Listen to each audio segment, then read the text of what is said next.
सरस्वतीप्रार्थनातः आरम्भं कुर्मः। प्रायः केचन जानन्ति या कुन्देन्दु श्लोकं पुनः शुक्लां ब्रह्म, ये जानन्ति ते वदन्तु, ये न जानन्ति यदा अग्रिमसत्रं भवति तावता कण्ठस्थीकृत्य आगच्छन्तु। अस्तु, अतः एका काचित् आरम्भं करोतु।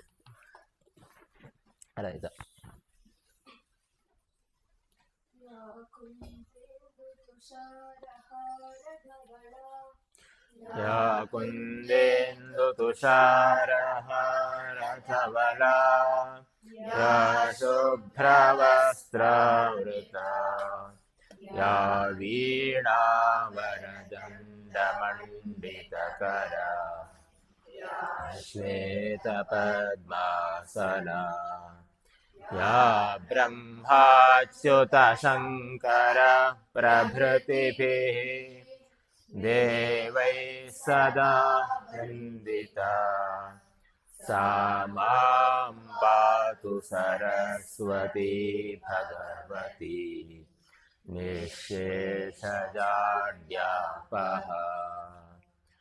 शुक्लां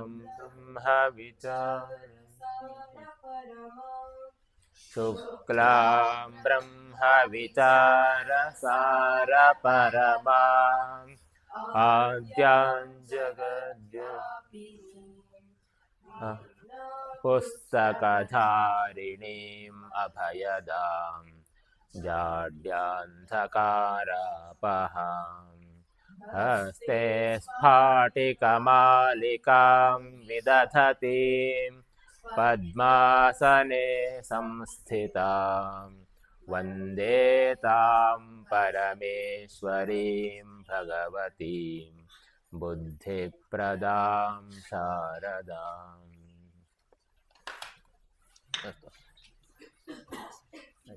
अत्र विषयारम्भात् प्राक् किं क्रियते इति विषये किञ्चित् वदामि। नाम इदं तु प्रथमवारं क्रियमाणमस्ति।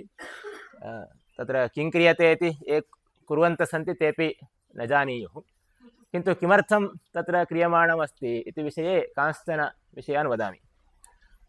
तत्र 6 दर्शनानि सन्ति, श्रुतं स्यात्। न्यायदर्शनं, वैशेषिकदर्शनं, योगदर्शनम् इत्येवं दर्शनानि वर्तन्ते। तत्र न्यायदर्शने विशेषेण न्यायसूत्राणि, गौतमस्य न्यायसूत्राणि प्रसिद्धानि। न्यायसूत्रेषु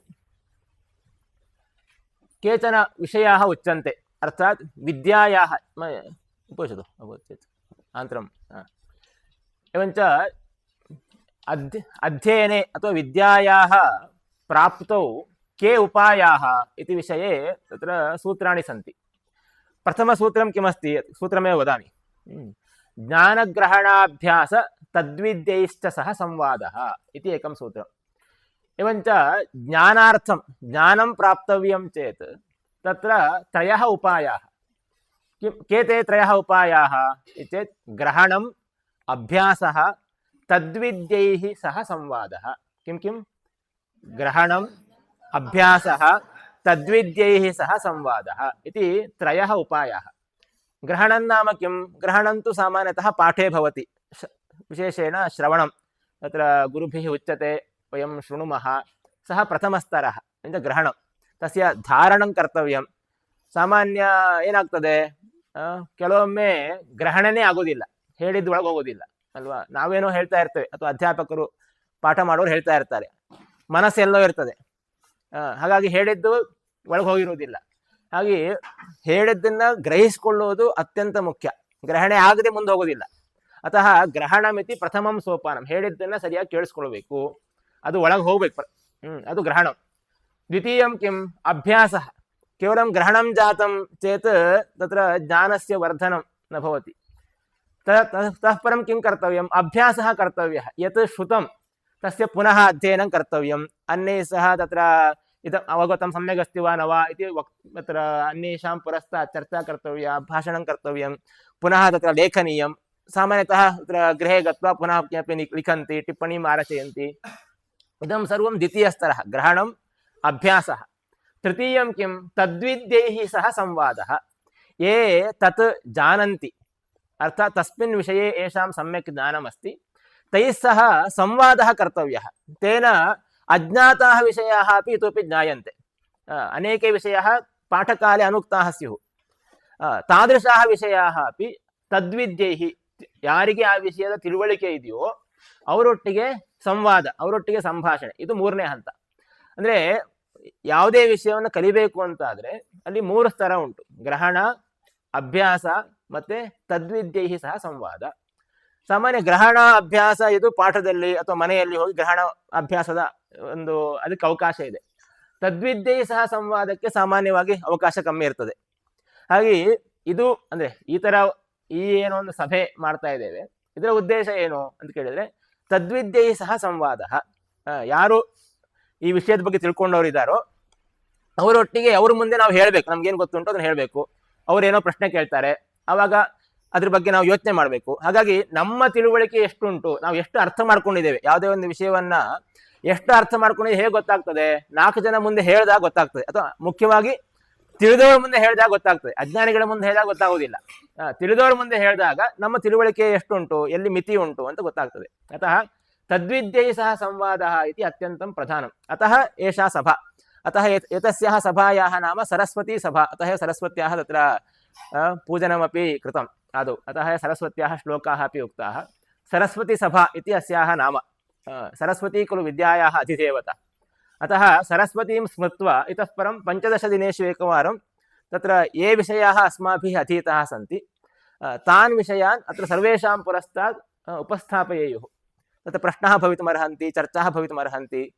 पुनः पाठे यावत् पाठितं तावदेव अत्र आगत्य वक्तव्यमिति नास्ति. तदपेक्षया अधिकम् इदानीं मया श्लोकस्य विषये उक्तम्, अन्यानि व्याख्यानानि दृष्ट्वा किमपि अस्ति वा इत्यपि दृष्ट्वा अत्र आगत्य वक्तुं शक्नुवन्ति. अतः ಇಷ್ಟೇ ಹೇಳಬೇಕು ಅನ್ನೋ ಮಿತಿ ಇಲ್ಲ. ಪಾಠದಲ್ಲಿ ಎಷ್ಟು ಪಾಠ ಮಾಡಿದ್ದಾರೆ ಅಷ್ಟನ್ನೇ ಓದ್ಕೊಂಬಂದು ಹೇಳ್ತೇನೆ ಅಂತ ಯೋಚನೆ ಮಾಡಬೇಕಾಗಿಲ್ಲ. ಪಾಠದಲ್ಲಿ ಹೇಳಿದ್ದನ್ನು ಬಿಟ್ಟು ಅನ್ಯಾನಿ ಪುಸ್ತಕಾನಿ ಪಠಿತ್ವ ಅನ್ಯೇ ಸಹ ಸಂಭಾಷ್ಯ ಇತೋಪಿ ಕಿಂಚಿತ್ ನೂತನಂ ತತ್ರ ವಿಜ್ಞಾಯ ಆಗತ್ಯ ವಕ್ತುಂ ಶಕ್ಯತೆ ಚೇತ್ ತಥಾ ಯತ್ನಃ ಕರ್ತವ್ಯಃ. ಅತಃ ಪಾಠದಲ್ಲಿ ಹೇಳಿದ್ದನ್ನು ಹೇಳಲಿಕ್ಕಿರೋ ಜಾಗ ಅಲ್ಲ ಇದು ವಸ್ತುತಃ. ಅಸ್ತು ಕೈಃ ಸಹ ಸಂವಾದः ಕರ್ತವ್ಯः इति चेत् तत्र द्वितीयं सूत्रमस्ति. तं ಶಿಷ್ಯ ಗುರು ಸಬ್ರಹ್ಮಚಾರಿ ವಿಶಿಷ್ಟ ಶ್ರೇಯೋರ್ಥಿಭಿಃ ಅನುಸೂಯಿಭಿಃ ಅಭ್ಯುಪೇಯ. ಯಾರೊಟ್ಟಿಗೆ ಸಂವಾದವನ್ನು ಮಾಡಬಹುದು? ಪ್ರಥಮಂತು ತತ್ರ ಶಿಷ್ಯೈ ಸಹ ಗುರು ಶಿಷ್ಯಯೋಃ ಸಂವಾದः ಭವಿತುಮರ್ಹತಿ.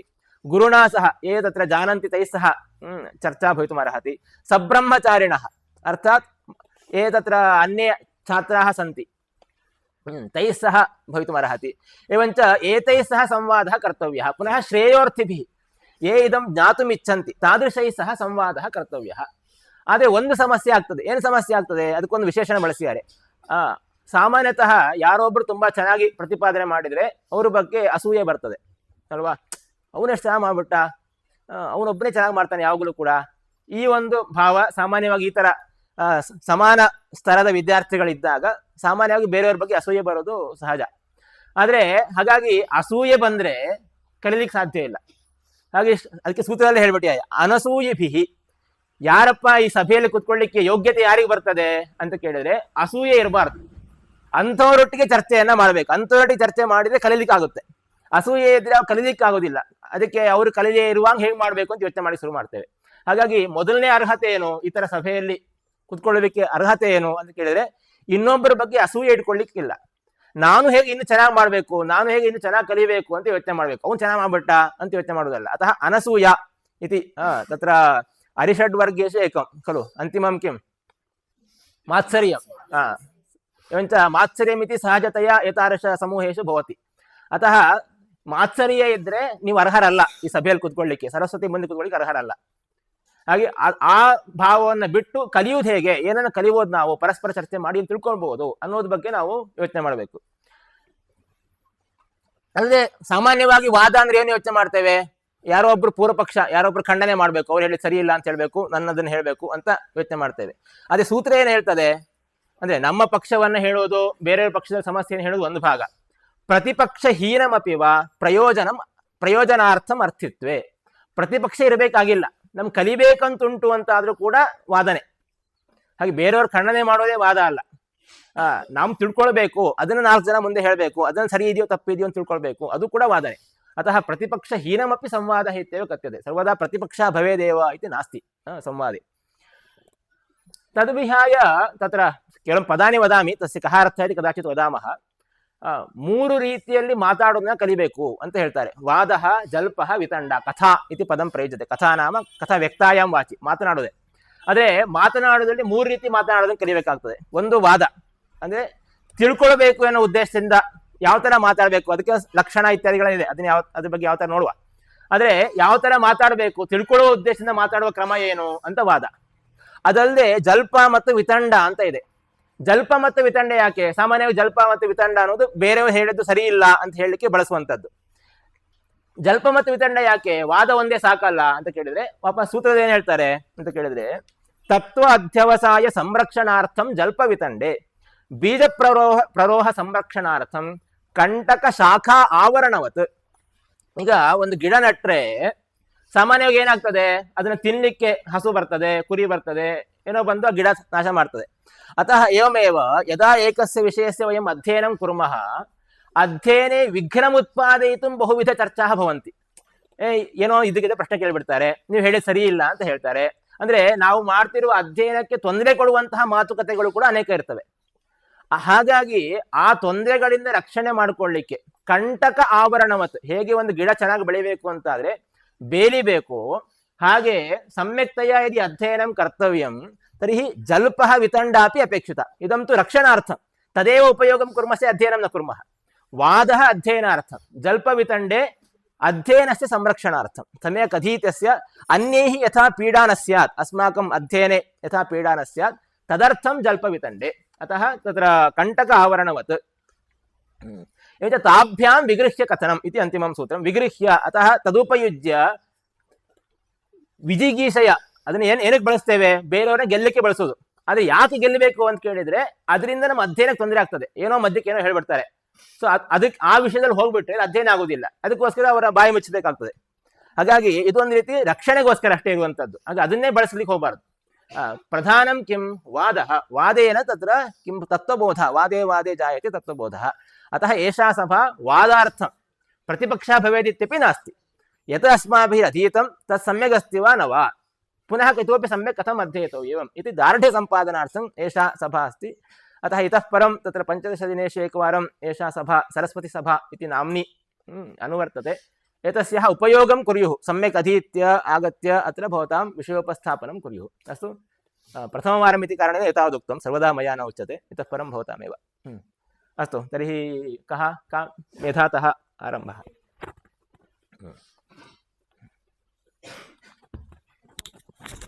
इदं धरतु.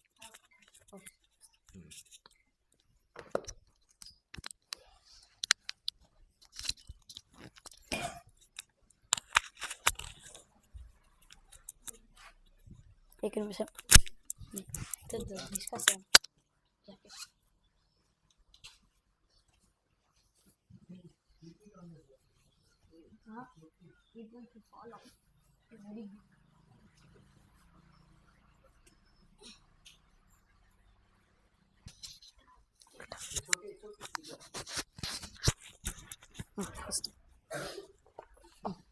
नमस्ते. मम नाम मेधा. अहम् इदानीं वर्णानां भेदः कथम् अस्ति, अनन्तरं कति अक्षराणि सन्ति इति अहं वदामि. अत्र प्रथमः वयं स्वराः पश्यामः. तत्र स्वराः मध्ये 3 भेदाः सन्ति. एकः भेदः ह्रस्वः इति. ह्रस्वः इत्युक्ते अकारः. अनन्तरं द्वितीयः दीर्घः इति. दीर्घः इत्युक्ते आकारः. अनन्तरम् अत्र प्लुतः अपि अस्ति. प्लुतः आ इति भवति. तद् ह्रस्व, अनन्तरं दीर्घ,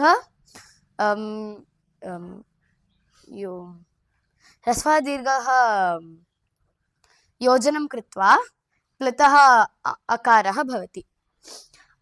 तथा एव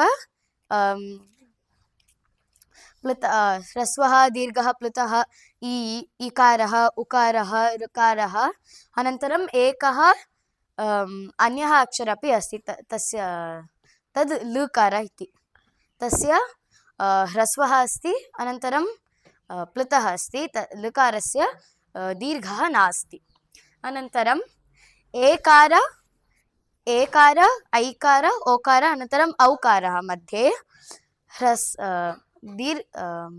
ह्रस्वः नास्ति केवलं दीर्घाः अनन्तरं प्लुतः स्वरः अस्ति तथा एव अत्र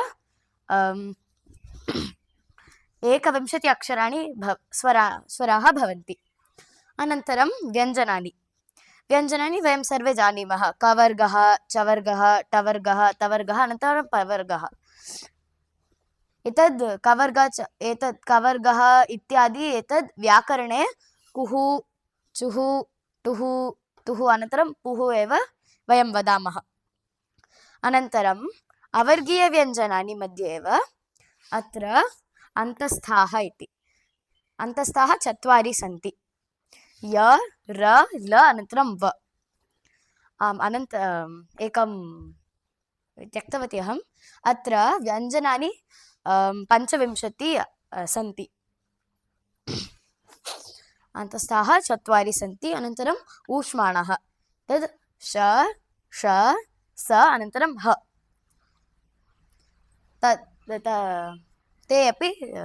तानि अपि 4 एव सन्ति एतस्य नाम ऊष्माणः किम् इत्युक्ते वयम् एतानि अक्षराणि वदामः चेत्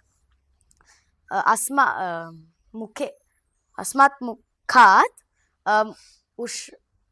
उष्णवायुः बहिः आगच्छति अतः वयम् एतस्य नाम ऊष्माणः इति वदामः अनन्तरम् एषः दुष्पृष्टः इत्युक्ते ल इति वयं ल सर्वे दक्षिणभारतभाषायाम् उपयोजं कुर्मः अनन्तरम् एतत् केवलं वेदे अथवा नाट्यशास्त्रायाम् उपयुज्यते अनन्तरम् एतत् जिह्वामूलीयः अस्ति जिह्वामूलीयः क इति वयं वदामः एतत् श्लोका सर्वे उपयुज्यते अनन्तरम् उपध्मानीयः इत्यस्ति एतत् प इति अत्र उपध्मानीयः वयं मुखम्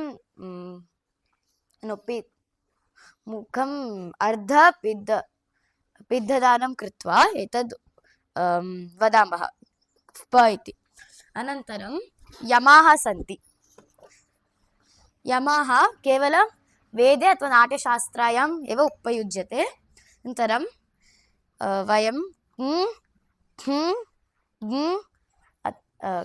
इति वयं वदामः अतः एतत् सर्वं संहत्य 64 अक्षराणि सन्ति धन्यवादः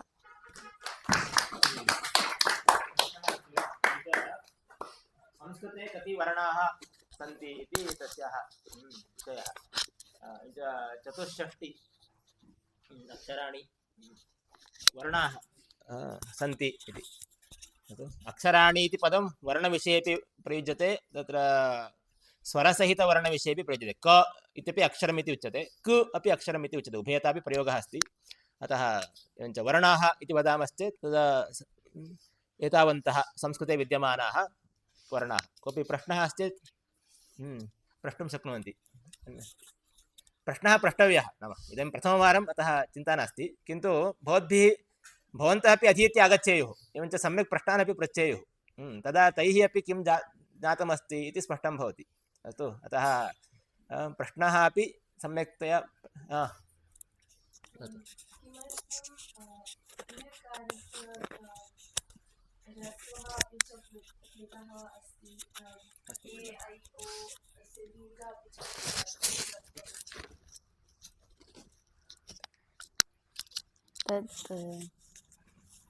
जानाति वा केषाञ्चित् वर्णानां ह्रस्वः नास्ति, केषाञ्चित् दीर्घो नास्ति। किमर्थं केवलम् अ इ ऊर् चतुर्णामेव सर्वे ह्रस्वदीर्घपदभेदाः सन्ति।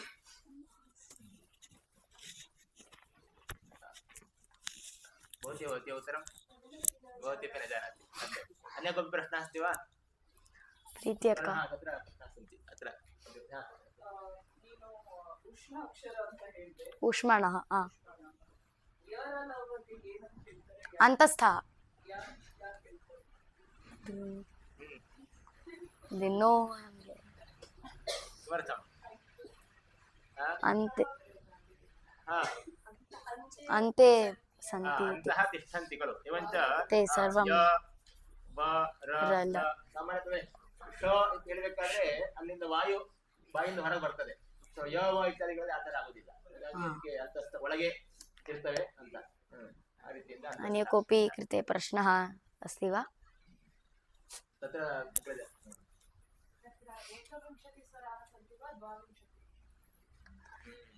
तत्र प्लुत लकारः अपि स्वीकुर्मः चेत् 22 स्वराः एव भवन्ति। अनन्तरं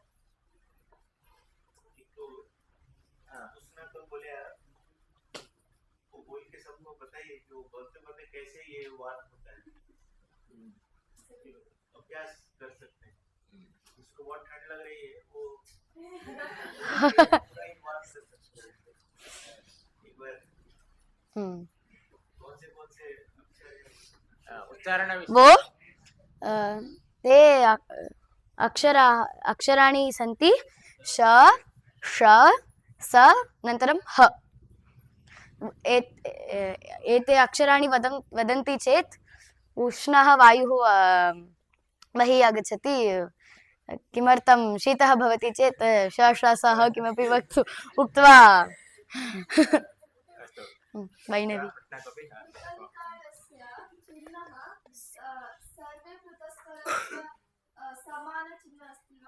त्रयम् इत्येव लिख्यते वा सर्वत्र इति खलु। किं पृथस्य त्रयम् इति सर्वत्र लिख्यते वा?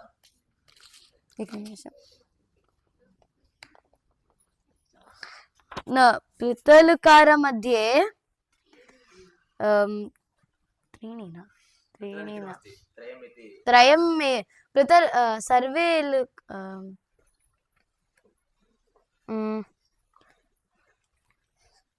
त्रीणि एव लिखन्ति सर्वत्र। आम् ए ऐ ओ औ मध्ये ए ऐ ओ अनन्तरम् औ मध्ये वयं चत्वारि इति लिखामः। चत्वारि एव लिखामः। ऐ अनन्तरम् औ मध्ये वयं चत्वारि इति लिखामः। किमर्थम् इत्युक्ते तत्र वयं अ इ इत्युक्ते ऐ एव। सो तद् इ त्रीणि अक्षराणि सन्ति। अनन्तरं सः अकारः एक अक्षरमेव सन्ति। सो त्रीणि एकं योजनं कृत्वा चत्वारि भवति। अतः वयं ऐकार पृतः ऐकार मध्ये चत्वारि अनन्तरं पृतः औकार मध्ये अपि चत्वारि एव लिखामः। ऐ नाम अ इ इति उच्चार्यते। अतः अकारस्य एका मात्रा इति उच्चारणकालः उच्यते। अकारस्य एका मात्रा इकारस्य मात्रात्रयम् ऐ इति प्लुतः। इकारस्य मात्रात्रयं भवति। अकारस्य एका मात्रा संहत्य चतस्रः मात्राः भवन्ति। अतः चत्वारि इति लिख्यते। अस्तु उत्तमं समयः भवतु।